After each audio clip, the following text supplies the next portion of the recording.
It's a serious business, man.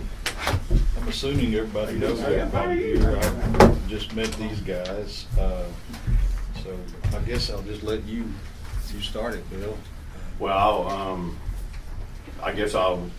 Brandon, I guess I'll really let you start, because you and I have as soon as I started having talks, and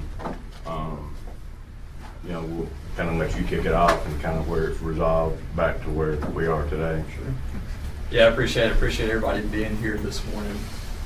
Bill and I have talked back and forth quite a few times about just a vision out there for a disc golf course that brings people into the city. We have recreational courses, recreational players, but there's a big boom in the sport right now. So how can we capitalize on a beautiful property like this and really get people from all over the country to come in here and play events? So this morning, Lucas Pierce is going to join us as part of our club. Wesley Thompson is here on our board, and then Levon Wolf from Huntsville is a course designer. He can tell you a little bit more about him, has a proposal built here for us to get some of the balls rolling for us to look at and see what does this really look like and how do we make this vision come to fruition. So he could make it campaign size, dude. I think he's had enough of that. Yeah. I'd vote for him. To clarify, we're talking about the property of the club, Yes, right? sir. Yes, Senior sir. center. Yes, sir. Okay. Old Country Club. Yeah. And So I'll kick it back to you, Bill. and kind of where I'm kind of working along with Fran and Mike, and kind of anything that we have a vision of, we want to make sure that it fits into what Fran's done out there and all the good things she's done. So I guess we're not careful, wouldn't be the words, but we're strategically trying to kind of keep them in line with what she's doing, and also look at what uses we can to enhance what's already going on out there. So that's, we had a couple of different meetings. Levon in his presentation, being from the area, kind of telling us that disc golf started in Florence, and some of the things that he brought to the table, I think would do the things that we've been kind of our vision and goal of doing something with it that would enhance the area. And I think once you hear him, you'll be kind of the same feeling that we are, that it certainly will. So you don't really need any introduction, because once you start talking, you're so knowledgeable of what you're doing. So I'll just kind of turn it over to you and kind of let you kind of give your preview and kind of what we discussed and anything else you want to add. Okay. Well, I've been playing disc golf for, this is going on my 49th year, and I was in undergrad school. I graduated from UNA, and in 1974, every day I was a basketball player, even though I was a little short kid, but I'd go to the gym across the street from Rivers Hall and play basketball. I went over there one night and I saw two guys throwing a frisbee, doing things I'd never seen before, and I was always played everything, always loved throwing anything. And so I sat on my basketball that night watching these two guys play with a frisbee, and they asked me if I wanted to throw, and I said sure. And so they saw I was kind of naturally good at it and invited me out the next day to play frisbee golf. At that time it teed from the old Student Union building where the victory torch is. We didn't have many victories in that day, but I was there with you. that followed up here in a few years. They started doing well, but anyway, we threw from the steps of the Student Union building across to the back door of the amphitheater, and then turned left and went to a light pole down this little biology building, and so forth. We just traversed all through the campus, and it was a fun game. Even though we were using in those days just regular old Whammo frisbees. 2 years later, we hosted a tournament here in Florence, and we brought in players from Canada, Japan, across Europe, and all over the United States, including one gentleman that was extremely influential in the sport. His name is Ed Hedrick. Ed was executive vice president of Whammo, and he had already brought to the world the water wiggle, the hula hoop, the super ball, and then the Frisbee. And so it started developing. And so he said after one of the rounds, we were sitting on the hillside there, and he said, boys, next year you won't have to throw your Frisbees at trash cans and light poles. I've got something that will catch them. And he was talking about their disc golf target with the chains. And I never quit the sport, even though I went on to grad school in Tuscaloosa and then moved to Georgia a while. But we started it here in Florence. Tom Monroe was the gentleman that I met that night, and he was from Huntsville. His dad worked in the space program in Huntsville. So when we went back to Huntsville, we both ended up there in '76. We started growing disc golf, Frisbee golf as we called it then, disc golf in Huntsville. But we continue to have contacts over here with veterans. The initial disc golf course at McFarland, I actually designed that, but a couple of guys made some changes to that. But I ran 2 world championships in Huntsville in 1983 and again in 1993. Through the years, Huntsville has recognized, what it means for the city and the economic impact that disc golf actually has on the city. A couple of years ago, they gave me an award for being Huntsville's 5th largest convention, and it was about, I forget the exact total, but it was between 8 and 10,000 hotel nights that I booked for that world championship. So that pays for a lot of cutting of the grass, and essentially a disc golf course is not that huge financially to maintain it. But nowadays, in the last 2 years with COVID, the sport has just exploded, even though we were already had an exponential growth, and we're getting a lot of visibility, mostly right now on the internet through social media, and then every weekend our Pro Tour events are live on the internet. This year ESPN2 will start picking up those events, and so it's just going to continue to explode. Last year, on average, we installed 5.7 courses a day. That's how fast it's growing. And I've had 66 course projects, and course design has always been a passion of mine. I still love to play. I'm 68 years old, but I love to throw a disc. I love to compete, but my best days are behind me.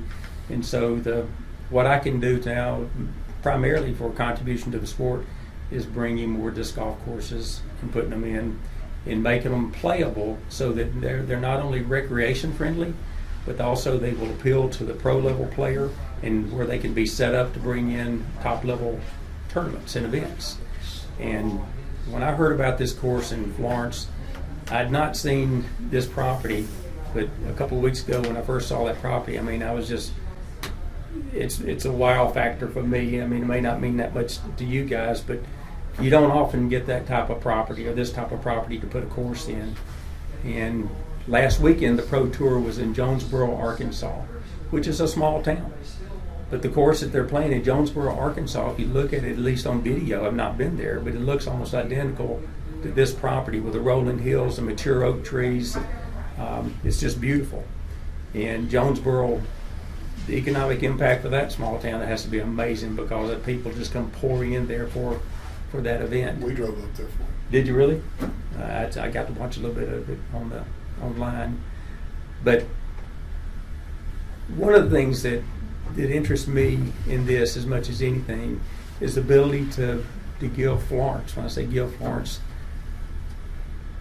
the type of course that I know that I could put on that property, with the vision of these players and the vision with Bill and maybe some of the others on bringing a Pro Tour event to Florence. It can absolutely be done.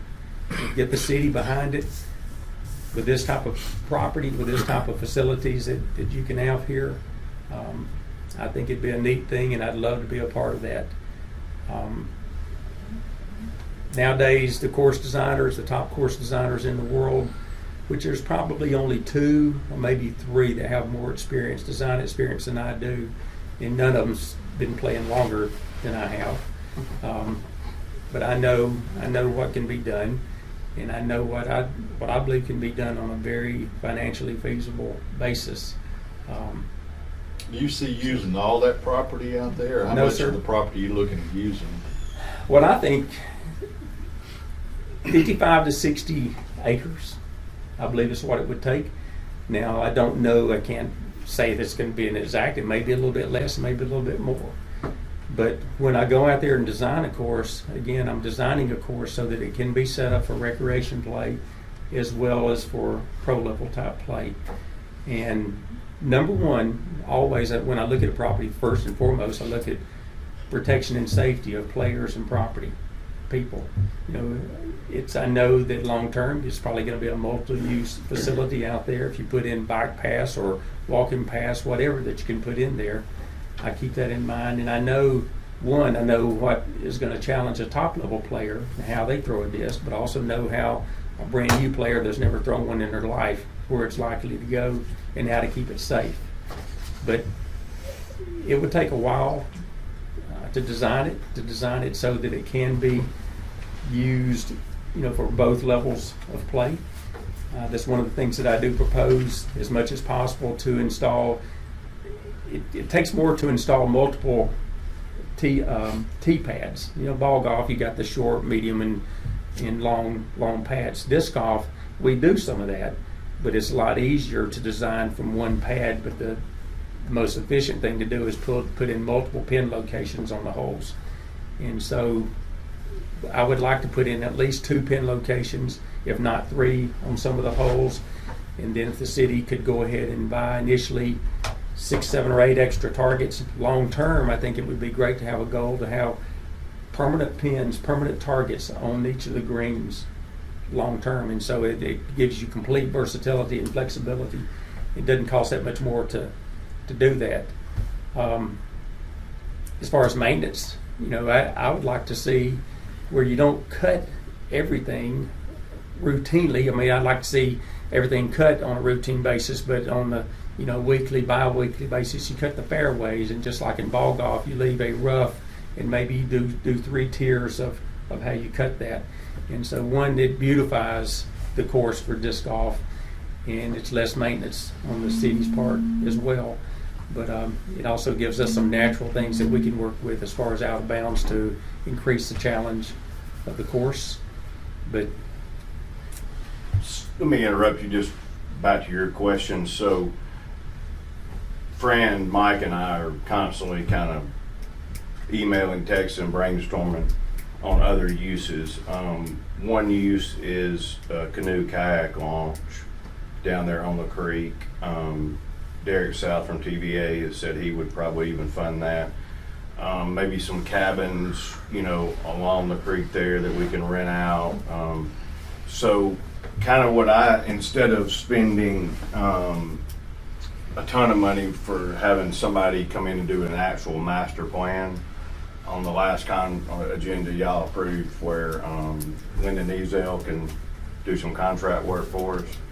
So what I kind of had envisioned is sitting down, and he asked this on the onset, is sitting down with Lyndon and letting the 3 of us, Mike, myself, and I, kind of say, this is kind of what we envision where the launch would be. This is where the cabins would be, bike trails, and then kind of do that as a joint effort so we're not on top of each other. And that way we're kind of having a layout of the land like we kind of envision, and then putting all that in together. So it'd be multi-use park.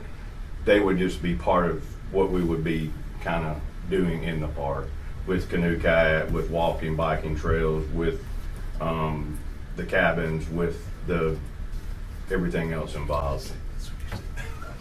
We even had somebody come to us and last week, Rick Bugsby, who owns Canoe Kayak Launch Business, and we just kind of brainstormed with him a little bit. So it may not be that we might come back to y'all and say, hey, they want to do a canoe kayak launch there. What would it look like, him run? So we've got some ideas, but basically to put it into a master plan layout of the land so we can strategically put these things so they're not all combining into one. That'd be a rental. Maybe. We who knows? He was just wanting to sit down and kind of see where we were, and Mike and I just chatted with him. Really, really good guy. So maybe we just want to make sure that we're not putting stuff where it's going to be a safety hazard, so we have a plan, but not spending $70,000 on a quote master plan. Do you wanna say anything to that? Because that's kind of where we've been when we've met is, what are we gonna do with it? What do we envision? And we're always throwing ideas around. What's the total acreage out there? 150. Where's the launch you're talking about?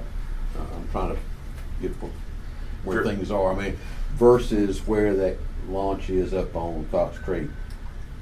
What's the distance, or how? Or is, Creek. It's about 3 miles down the creek. There you go. Okay, so it's downstream from that launch going towards the river. Probably Right, and it would then be, halfway. between, Cox Creek and Wildwood. Yeah. Okay, and the end is Wildwood. That's Yes, sir. Where it comes out, where it ends. But then go all the way to the river. Then Wildwood would take it to the river. So you're talking about a canoe launch about halfway down. Yes, sir. Is that before or after the big tube that crosses the creek? That's after. Okay. Went fishing up there, one day there was a man hanging on it. Yeah. He turned his boat over and crawled up on it, hollered, Oh, help. Yeah, that's on past Wildwood. I know where you're talking about. Okay, it's kept on going, right? We put him in the boat. He was a big boy. That's kind of what, I just want to answer your question about, how much. That's one of the things when Brandon first looked at it, we really didn't have an idea, and Brandon was like, I don't need, So I what don't need- do we need from this committee? Really just, if y'all are kind of with his proposal, the funding aspect of it, and then moving forward, letting us kind of work with him, How and much money are we talking it's on there. What is it? about? Oh, I'm sorry, you gave me that, and I haven't even looked at it. That's all right. 53,000. I thought you was giving me this. Just basically, I broke it down to two options. Of course, it can be anywhere in between, or a little bit more. And what I did a basic 18-hole. Was the championship course with 18 targets. Option number 2 is 24 targets. As I mentioned a moment ago, I think it'd be a great. $57,000. That's for 6 additional targets, right? So 6 of the holes would have 2 targets on them, permanent. And of course, that gives you a lot of flexibility. You have 6 targets that you can do some movement of the course to make it more challenging, to make it versatile in play, to make it where you can have both recreation level, advanced level, and pro level players out there. But if you could continue to increase the number of targets, try to get where you had 2 per hole, then you have maximum flexibility for the property. Fran, what are your thoughts about this being out there? I mean, Love it. Fran loves it, I love it. If Fran loves it, Bill loves it. That's been my philosophy the whole time. No, I know, I'm sorry. Go ahead. I know we've been talking about it for a long time, and I think it'd be a big enhancement for our Park and Rec department to have a facility like that. And, finding the right place for it has been the key, and I think that is a good place as long as,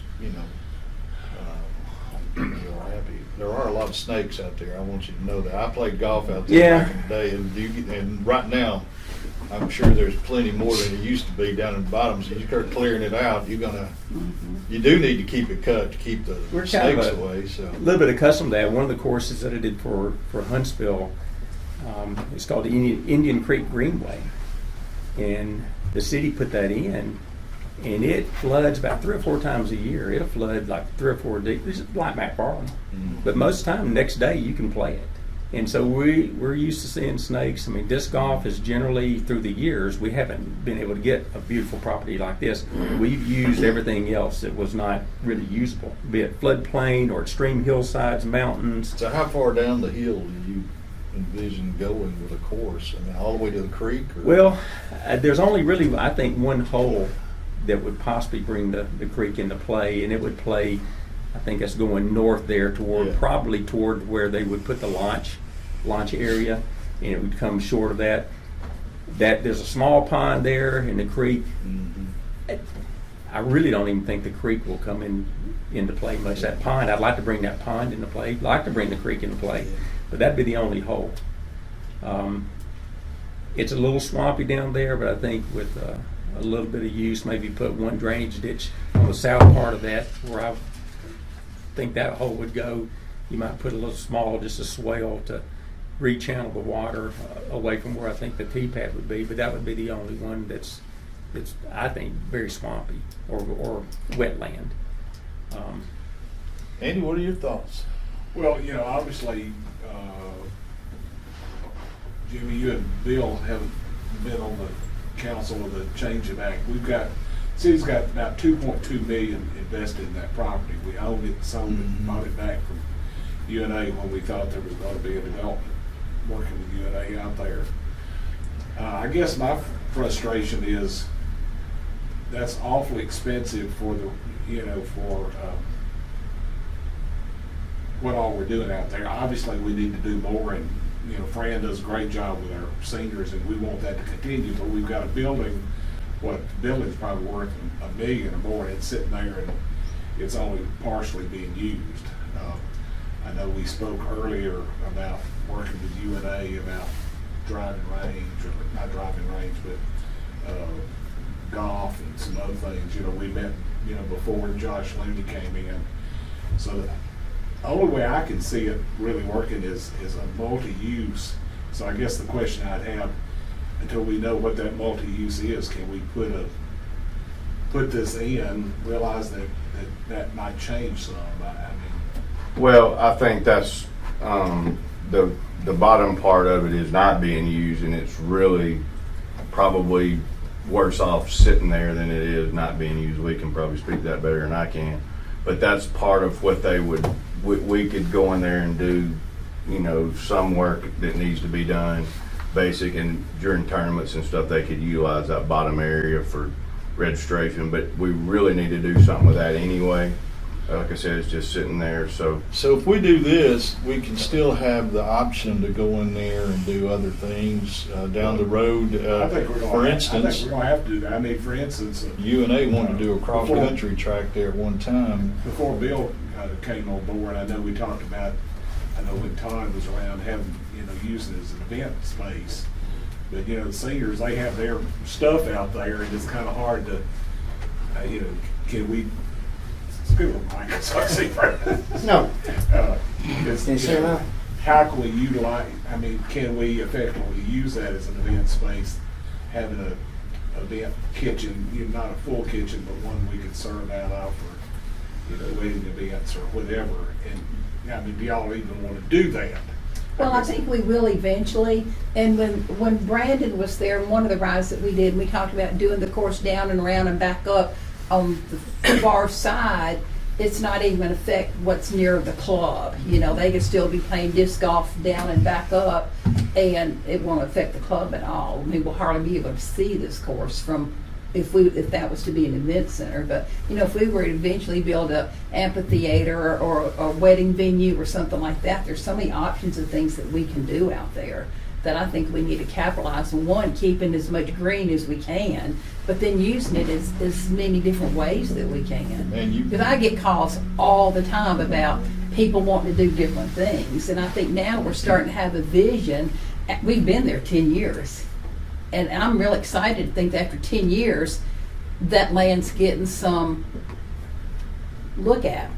I'd love to fix up the building, really fix I up the think the building. thing that council's got to look at and think about is, we've got 1,200 acres of I guess, park space, from Diver to McFarland and others. Are we ready to take on another 130 something with, we're talking 57,000 here. If we do something at the bottom of the clubhouse, those kind of things, what dollar wise, what's that going to look like? All I want us to do is think about it. I'm not against it at all. I'm just saying, what are the pieces and how do we get there? well, and I think, and as we've been in discussion, this is not only a course that will be used recreational, but it will be an opportunity to bring in some income. And with that income, we can put it back into with a very, what I would call a very minimal and you can talk more about it, but you don't have to go in there and cut trees, and they like to work around the tree, so you're almost getting a good bang for your buck, and we're doing something with it instead of just, instead of sitting there. And we have a plan. Okay, we're going to do disc golf here. We're going to do camping here. We're going to do an event center with cabins here, and we're working toward a common goal, and all supporting what they're doing, and generating some revenue. So I'm just of the opinion it's such a good facility. I've always thought we ought to be partnering with UNA. I think it's a great opportunity for encouraging our seniors to connect with students, with programs. There's all kinds of. ILR is meeting out at the East Campus. Those are seniors. They've got maybe a different focus. You got the LifeWise program that we're trying to decide what happens in the future and how we can connect it. So I think there's some great possibilities. I want seniors to be able to continue learning, continue to be active, and I want them to engage with younger citizens.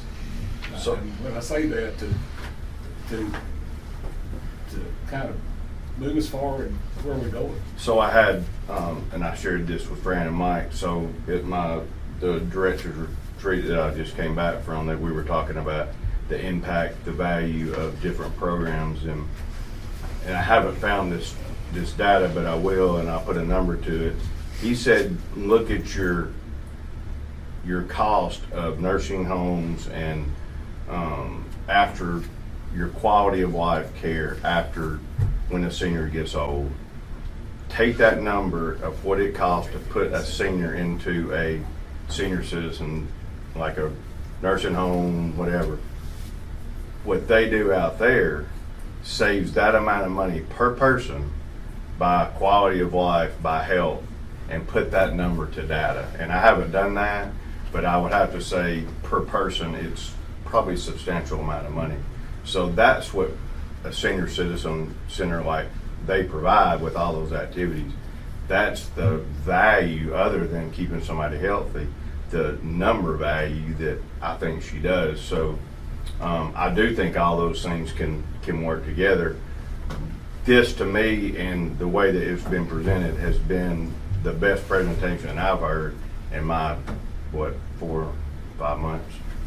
Well, that's really good for Fran's and what she's doing out there. To follow up on something that you were saying earlier and talking about the mixed-use facility, it's a large space, and the disc golf, we're only talking about a third of the property out there. Even still, if UNA Cross Country wanted to come in, you can work within that. You can work within the kayak, canoe, drop-in, cabins. All of that can be worked in on top of that space as well. So you're saying that without a master plan? Well, that's what I think that Lyndon could do for us, is put on paper with measurements and a layout that he could show us after Mike and Fran and I and whoever else meets and says, okay, this is strategically where we want to place things. Then LaVon could say, okay, I want to take that, this looks like a good area, and piece it all together. So it would be a nice working plan, basically a master. Lyndon Ezel?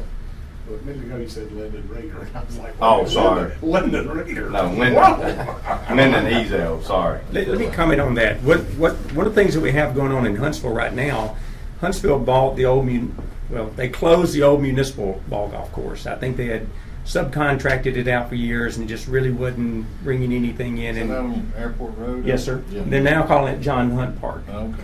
The first thing that they opened up, they put several $1 million into a volleyball courts out there. They've got a cross-country track. They've got a walking trail. We've got a disc golf course that now is about to be installed. That course was already initially designed when this first started, and then they brought in a landscaper to take over the design, and he has never thrown a disc in his life. And I've tried to tell the sports commission over there and the parks department over there, don't do this. It's going to be a dangerous situation if you don't do it right. And I don't know ultimately what's going to happen. They can coexist, but you need someone that knows how to design that. When I've studied the old, I even found old maps online on how that course, the ball golf course, used to be, and where those cart paths are. As you drive and ride around out there, you can still find them and see most of it, but not all of it. And so when I looked at those cart paths, and I'm thinking, what do you do if you want to come in here and you put some walking trails in? Senior citizens get out there now, use more of that property to get out because it's beautiful. What do you do when you want to bring in cross country meets? And for cross country, I know at UAH I have a course on campus a course on campus out in I can't even turn it off. And they bring in about 2 or 3 times a year, probably 400 to 500 athletes that are competing in a cross-country meet. You could do the same thing out there. Might be a little bit difficult for parking or where you park that many buses that they're bringing in. But I'm looking at, okay, what are your options down the road? How can you put in cross-country paths? And they didn't put asphalt paths, of course, for cross-country, but they've got it lined and marked on grass. I can use that with a disc golf course. I can use those natural paths. I can use a walking trail if you put in there to make the players stay away from that because it's out of bounds. They cross it or on it, it's a penalty stroke. And so there's a way to design it and use that so you end up, what I'd love to see is you end up using all 150 acres out there and it's magnificent. And then, I don't know what you do long term with that basement area or the first floor area. But the bones and the infrastructure there is fantastic. It doesn't take that much, when I looked at it, to really clean it up and dress it up. And you got a piece of property and a building and facilities there that's magnificent. When I looked at the parking, you can probably park about 100, 110 cars out there. You might have to do a little bit to expand that, or even when you have large events, to park maybe on the parking lot below Spragan's Hall or the gym down there and shuttle people back and forth. But there's ways to do that. And I'd love to be a part of that because I've got some ideas and what I've seen and worked with at UAH in the city of Huntsville that I could maybe give you some ideas on how to do that. And those type of things, I'm not going to charge a dime, but I've been there and done that. I'd like to take that a step further real quick and let Lucas share a little bit too. And The young guy in the room. Smart house. quick plug real quick. We have B tier, a pretty large event on June 4th and 5th, Saturday and Sunday, coming up here in about a month down at McFarland Park. Have 120 competitors. Over half of that is already sold out. So that is trending very well. Be a good event to kind of see what this is all about. We're talking about having even larger events to be able to bring this course online. And I know LeBron shared a little bit of a vision with that, but this sport is growing. We're getting ESPN airtime. YouTube, oddly enough, generates a ton of revenue dollars nowadays. And this is just a disc golf destination with the quality of courses that we have here, and we'll actually have some data once everybody registers for this June 4th and 5th event to show who's staying in hotels, how much money are they spending in town. We'll have that following that event. But we just want to increase that and get people spending their weekends here playing disc golf. I know, Wesley, when we travel, you want to go whatever city you're in. You get through working at the end of the day, it's 5 o'clock, let's go find a disc golf course. I played over here in Montgomery when I was having to stay down there for a week. I found one and was there every afternoon. Yeah, get a new experience. So, Lucas, I'd like you to share a little bit. Maybe he is the #1 player in the Shoals. Come on, Lucas. Don't he's be shy. awesome. He has experience playing on disc golf pro tour events all over the country. So, how do you see a property like this working into where you've already played, and how that could benefit our area?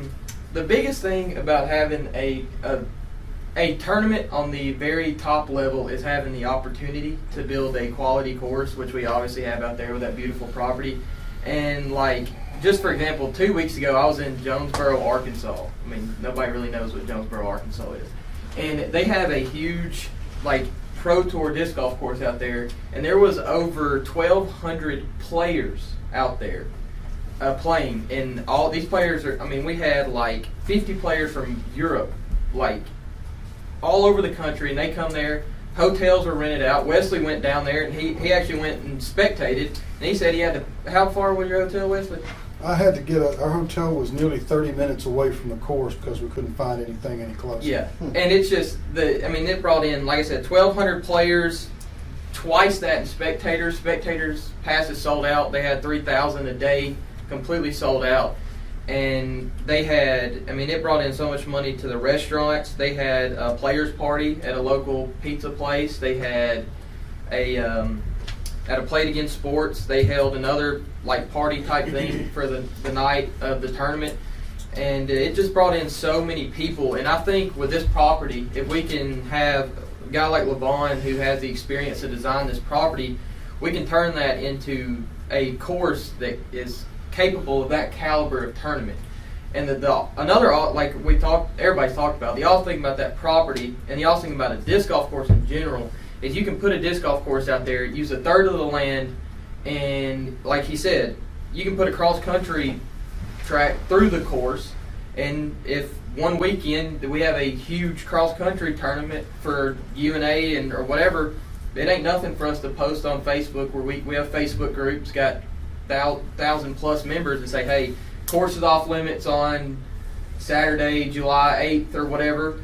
We got a big cross country tournament, and then that's it. And it's no hassle to anybody, and it's a multi-use park. And we don't it's not like ball golf. We don't have to spend millions of dollars every year just to have it like playable. All we need is a bush hog to cut the dang thing. And so Snake boots. And snake boots. Yeah, For me, anyway. Yeah, but that's it. It's just it'd be an awesome opportunity to bring in people from all over the southeast and maybe even the country to come and experience the area, spend money at restaurants, hotels. It's just it'd be an awesome opportunity for that. Thank you. We purchased a gator for Heritage, the River Trail, and so it should be finished, and then that gator could be transferred out here because you said that you need a gator. Well, that's just for him to use while he's building the trail. Oh, just not. They'll need that as Keep trail. that gator stored out. Yeah, they'll need that at the trail. Yeah, we'll probably need that. We've got a couple of gators that. But that's not a permanent gator. That's just in the No, building. that's just Something you need to have. normal. I've got a truck and SUV and a trailer that I use for courses. Those hills out there, I'm not sure I can get up and down those hills. Somebody have to use a gator. It's going to be a lot of walking, a lot of hiking. It'd be good for me, but We can build this course for what it would cost to have a master plan put together. Right. And we can also put in a cross-country track for nothing. And in the little cost, you can pin that up to UNA because that's who will use it the most. Right now, cross-country happens at McFarland. It has, and it will continue without this. The kayak launch would be minimal expense. You couldn't build one cabin for what you could put in the golf cart, the golf, the cross-country, and the kayak. You couldn't build one cabin for that. And you're already using it. So I think it's a good use of land and a good use of funds. Yeah. Question. Of course, we'd need broadband out there. You said that's a different discussion. I just had to throw that in. I'm sorry. I'm waiting on it. You said about 55 acres is what you need to build it. 55 to 60 acres. Okay. How much is the golf course, like the regular? How many Blackberry? About how many acres do you have? The actual golf course there is 120, I believe. The other 30 acres is. Talking about Blackberry. Yeah. So or just a regular golf course? or just a regular golf course. How many acres? You talking about 100 or 50 or 80 or Probably 100 out there because it's spread out pretty Okay, so good. this would be, it's smaller than a golf course. And let me ask this. Okay, we got a course at McFarland, and we got a course at Veterans. If you had this course, could those three be put together for a tournament, or would it just be one tournament at? Yes, sir. What you would use all of do? them? Well, you could use all of them. Actually, when And you Brush host, Creek sir. and Brush Creek. Yeah, we could. It's a little out of the way, Little but- out of the way, that's kind of far. Move people forward. But, you know, your smaller course like Veterans Park, Lauderdale County. and I've been playing Veterans Park since that course was put in as well. Let me interrupt, I'm sorry. How many acres is that course? Veterans, At Veterans I'd say it's Park? probably 15 to 18. I believe it's 20. Yeah. 20 acres, and And that- McFarland is? Marlin's about 60. But 60? it's very spread out, yeah. Okay, so we're talking Similar to. similar. The terrain, one thing you understand, McFarland is It's flat. it's flat. And so terrain gives you more options and it's easier to use that type of terrain more efficiently than it is McFarland. It's just big and wide open. Veterans is pretty much, today it is a rec level to advanced level course. But you'd put the different levels of players on the different courses. And so yes, you could bring a course in, a tournament in here that you would rotate. You might even put some pro levels players. They might play one round at Veterans. They may play one round at McFarland. But a pro tour, they're not going to do that. They would play all of them on this new course. They're not going to go play Veterans. But if you had a multiple pool event, you could, I don't know what you could put out here totally, but you could probably put 150 players, maybe 200 if you do tee times, using all three courses, maybe more than that. And what about the grass cut? You gotta get somebody, you gotta hire somebody to cut grass, or is that what we got people to, you're talking about cutting another 50 or 60? I'm short-staffed, we'd have to have.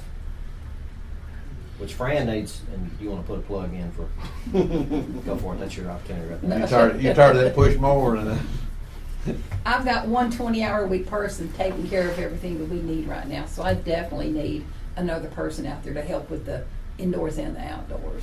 And when this comes to fruition, we'll definitely need some help in addition to that. So David Koontz, thankfully, we have him out there, and he, bush hogs for us quarterly, I think, or So is something. the guy still doing it? Are we still, the guy that's getting the hay, He comes out there twice a week. Okay. What you talking about? he doesn't charge us anything, he just gets the hay. We now pay him $250 and he gets the hay. As of last year, somebody set up that deal. So you're talking just bush hogging it, or you gotta He cut bush hogs cut it short? Well, Or just, you you can can- talk about different. I don't know if do y'all use batwing? We have a finishing mower on Batwing, yeah. Yeah, use batwing finishing mowers for the main portion of the fairways, and then you can tier it. The next level, the next cutout, you could use bush hog. Probably next two levels that you could use bush hog. Is that mainly for obstacle part of the play? If you got some that's been grass is high, and some are low. Part of course design, you'll design a course when you throw a disc, it's spinning, and you know what a disc is. When he hits the ground, if he hits his table, it's going to skip a mile. Yeah. Sometimes when you design a course, you use the textures. You want to make it where you want it to skip, that it won't skip. Yeah. Where you don't want it to skip, it will skip. And so it forces the player to match the angle of the terrain, use a different disc, the shot selection, looking at the winds. The wind going to slam it down, or is going to lift it up. All that is used in making a course challenging. And so I don't want everything just cut just bare bones like a ball golf green. I mean, you want a variety of textures. And so knowing that maintenance is going to be the number one cost of this course going forward after it's put in. Bill, are you needing our approval on this today, Well, or do we need to do what Andy says and just wait, or what do we do? We're just gonna have to go to, before, even if y'all approve moving Well, we forward. gotta send it to the council. It'll have to go to finance anyway, so. Well, we haven't, I certainly hadn't run it by Shayna, the general fund, and I guess for me, I'm just trying to, obviously, we're looking at quite a few things right now. Probably one of the biggest is we've got to have an entrance and exit to sports flags. I know we put Bill on notice when he started the job is, we got pickleball at the top, and then we've got expansion of the campground, which are certainly, both of those are big, certainly bigger projects than this, but I think we know that entrance and exit of the sportsplex has just gotta happen. I mean, you know, we've got to get close on that. I mean, we know that's, Final plans going back to AlDOT today. so. So another 3 or 4 months. So I, you know, obviously at $57,000, I think we, you know, we sit down with Shana, you know, we can look at it and present it to the finance committee and see where we go. Something that would, I guess, would help me is, out there is, you know, I like the multi-use thing. I know we've talked about it. It'd help me if there was a way we could, the area you're talking about, we could go ahead and mow that. And see Amen. what that I agree looked with like. you.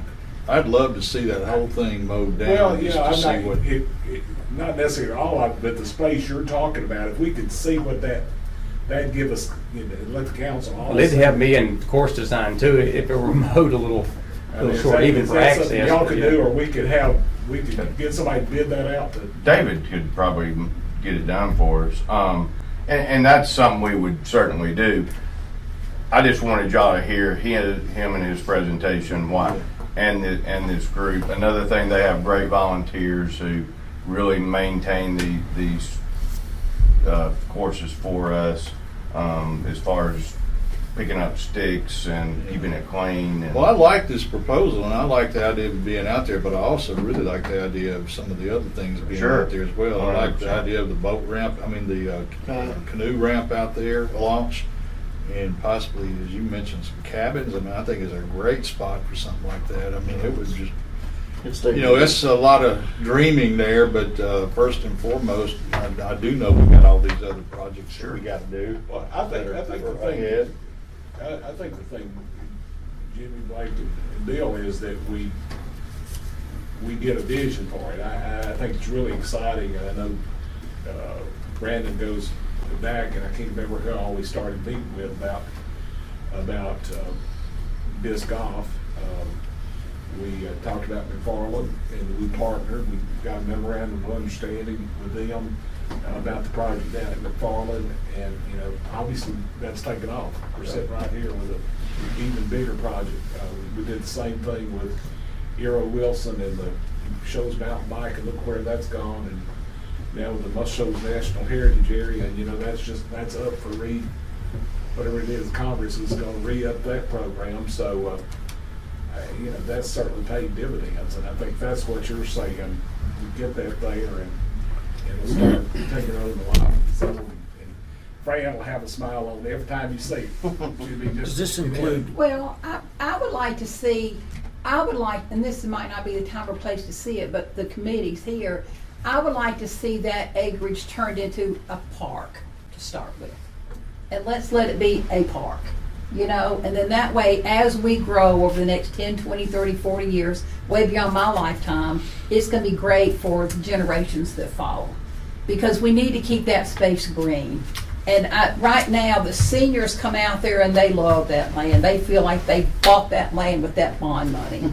And if you start doing things that they don't like, they'll be sitting in these council meetings and filling every 157 chairs like we did 10 years ago. But when you talk about keeping that land green for their kids and their grandkids to come, you're going to keep those seniors happy.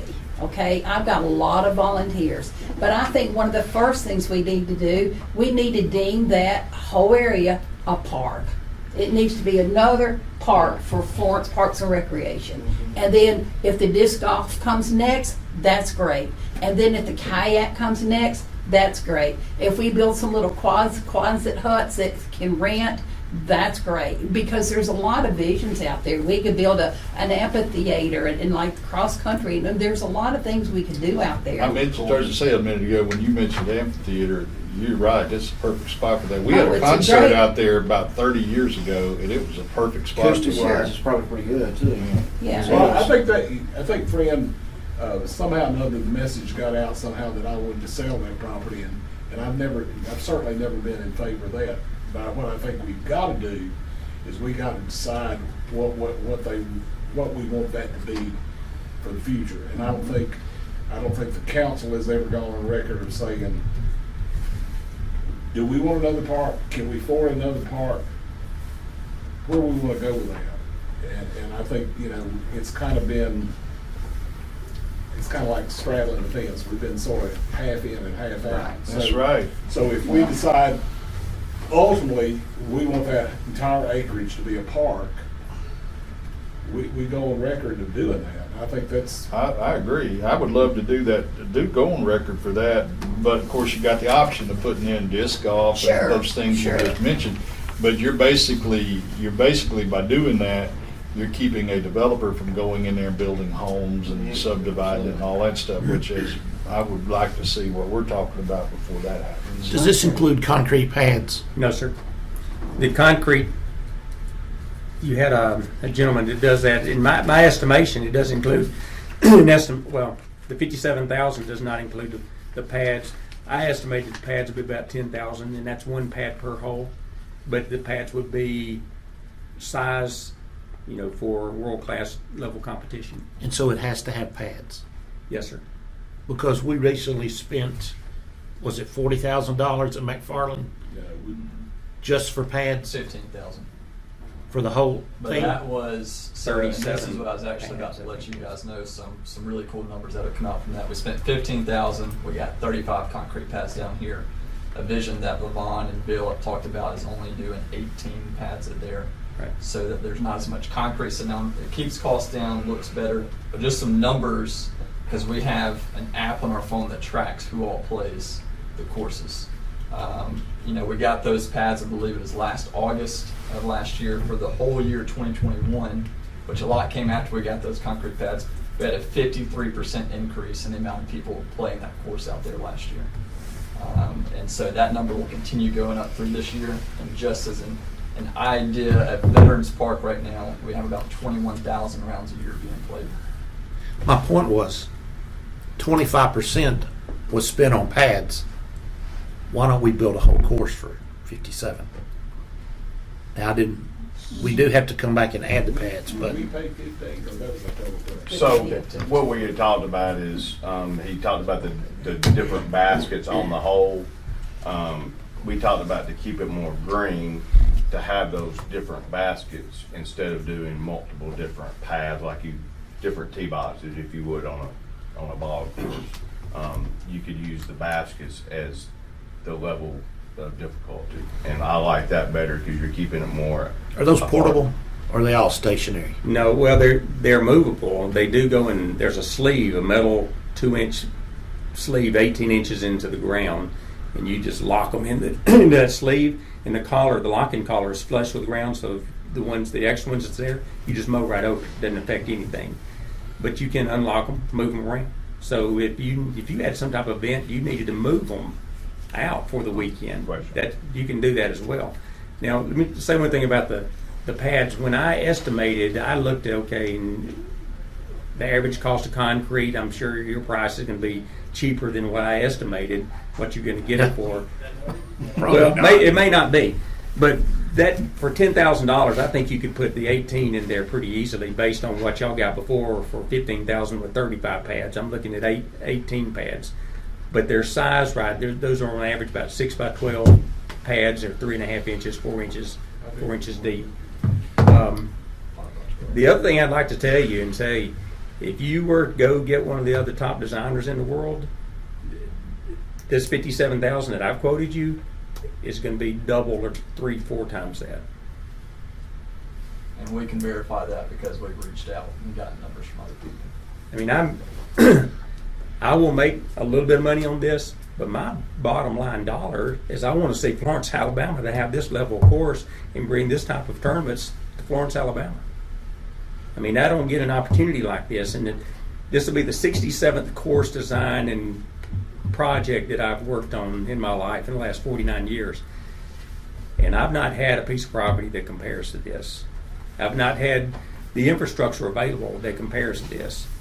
And I priced it so that I'm hoping you say, let's make it happen. And I told these guys early when I first had the conversation with them, if I have to cut some of my costs to give you something extra, where you can get something extra, I will. I think your cost. Let's make it happen. I think your cost is fair. It's like Andy mentioned, we've got in line right now, first and foremost, is this ingress egress out there that we gotta get done. And then we got pickleball complex that we gotta get done. And I think we gotta get with Shayla and just see if we can find the money to make this happen. I think that's the, I think we need to also consider what it's gonna cost once the thing's built. What's the maintenance expense for the next 5 I don't think years or 10 years? I mean, you Gotta gotta hire hire another us. person. You gotta hire, I mean, you gotta buy some additional equipment just to, I mean, it's not a big number, but that's still some cost Something you you need to gotta. know. It's not just bush hogging. Well, Right. what you can bring in here, and even, I hadn't mentioned That's this, true too. and I don't know what all you do have plans for the lower part of that building. If you want to put a disc golf pro shop in there, a disc golf pro shop selling disc is going to weigh more than pay for cutting the grass on an annual basis and pay for the person running it. Well, I personally, I'm all behind this. You know, I still want to continue the conversation with UNA. I think they're going to be a piece of this too. They're going to sell this program too, I think. so in wrapping up, which I know we gotta do, because it's 11:30, but do we need, well, what point do we need to make a decision on this? And do you need to talk with Shayla to see if Go ahead, the money's Shayla. there, or? I'm serious. I'd like to see it cut if we could. Um, Let everybody see that. Sure, I mean, David can cut that, and, you know, I guess probably, I don't know if I was really, I just wanted, number one, him to present what he had. I think we can sit down and on paper with an architect, show you the multi-use facility. But, So I'm like, Blake, what's that gonna cost? well, it'll be cheaper than $70,000, but if y'all want to see something, you can visualize a multi-use facility. I think you almost really, you know, instead of going to GMC and spending, you know, $70,000 on a master plan. Takeaways from my visit to Bentonville, Arkansas, having a plan is what you have to have first, but then having the person that knows what they're doing, designing it, is critical. And I think that's what we have with him. But I love the idea that this generates, it's not just a quality of life project. This is a revenue generating recreational economy project. And I see it generate money to put back into it. The cost of return as far as maintenance, you know, that's a fair question because you always want to look at that. But I don't just look at it as quality of life. I look at it as money generating. I mean, is that a fair statement? Absolutely. You know, anytime I do a project, I'm looking for a win-win, really 3 wins: a win for the community, win for disc golf, and win for the players. Well, I I'm mean, like, by this, like I'm everything, I think you're bringing in hundreds of players, just like pickleball is gonna do. It may not be that many, but, I mean, you never know. I don't know. I mean, Honestly. Jonesboro, Oh, just God. guessing. Dude, and like what you talked about with having the different courses, that's one great thing about, we had 12, there was over 1,000 players there, and it was utilizing every course within 40 minutes of that area. They had so many players, there was people all over, and it was a huge city event. I mean, they had billboards, they had everything. It was a big city event. Everybody knew why you were there, and that was the coolest part about the whole thing. And as I said, I mean, it'll be a while before, and it takes a lot of effort to run a course of that caliber, or run a tournament of that caliber. But I mean, people spend money there. People go, they hotels. Is this a restaurants. sport that just the average person goes out, Mhm. or is it more for separate tournaments? No, this is No. go to Play It Again Sports, buy a disc that costs you $10, and you can go play. Unlike playing golf, and I gotta pay a green fee. This you just go out and play. There's a few pay-for-play courses, but most of them are not. This past weekend, it's called Kudzu Cove. There's a gentleman, very wealthy fellow, he's got 12 cabins that he rents out, and he has this beautiful property. There's an 18-hole course. It's right before you cross the Guntersville Bridge going from Huntsville to Guntersville. And this weekend, there's probably 150, 160 players that came out there. All of his cabins are rented. He has now become a destination around the South. People know about this beautiful property. and they go rent his cabins and they play disc golf. He has a donation box. You Love don't it. pay it for play it, but he has a Love it. donation box, and the players donate. And he also has these signs PayPal it, and they PayPal their donation because they appreciate him, what he's done. I mean, I know Making it's this picked course up, and it's a pretty popular sport. I know that the one at Veterans Park has been there for forever and a day.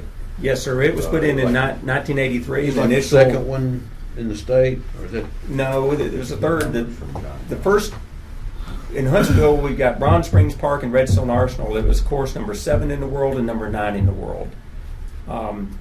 Bronze Springs was the first in the state of Alabama. In 1983, the Boat Rock family, and I forget the other family that was involved in putting that course in at Veterans, they physically made the baskets themselves, not knowing that it was a patent infringement. Ed Hedrick came into town and he gave them, I think, for $5 a license to keep that course there. And about 2 years ago, I think they finally replaced those old targets. But it's a nice course, but it's dated, and it's just really basically a recreation level course. Can you use it in tournaments? Yes, but it would be for the lower amateur and recreation divisions. Blake, to your question, and to wrap it all into one thing, we have a board of 8 people right now and a volunteer committee outside of that, and then we'll have about 100 members, official members in the community. Our goal is right now, we know we can get about 150 players in a tournament. Once we have this course on board right now, we're kind of capped out about 140 players. We'll start being able to push that up. I think the goal here in the next few years, I'd like it to be in the next 3. Huntsville's largest tournament right now, Blast, which will happen Memorial Day weekend. They'll have about 400 players across 4 different courses. Right. That's kind of what we're shooting for here in the next few years. I know it's a popular sport. Let me ask you one last question. You cut it. What kind of shape are the cart paths in? They're pretty rough. They were rough when they closed it, and I'm sure they $100,000 to refurbish the cart paths. That can be done in-house. Terry can scrape them, and then I will have to pay for is asphalt, which is $100,000 approximately. But it may be that we look at doing something a little more walker friendly, where you're not going up, down, up. If you ride it on a bike like I did, you have a lot of this, and you can kind of do this. So there's a lot of things we can look at. It's about recycle stuff. Well, we could. We don't have a lot of it, I guess, over there. It'd be great. It's great for bypass. Well, we about ready to wrap it up, or Sure. you got anything else? That's it. All right, Update guys, on the appreciate y'all coming over and Thank you. Force Yeah, Place, definitely that's Savannah Highway, talking about this. And we're also looking at Jennifer Road, and we're waiting. There's actually on the agenda tonight be a fence to put that up so we can go out Gunnerford Road. Right. Tournament next week, Yeah, which one's that? regional tournament, softball tournament, Tuesday. Tuesday through Saturday. The big one. That's a whole stadium.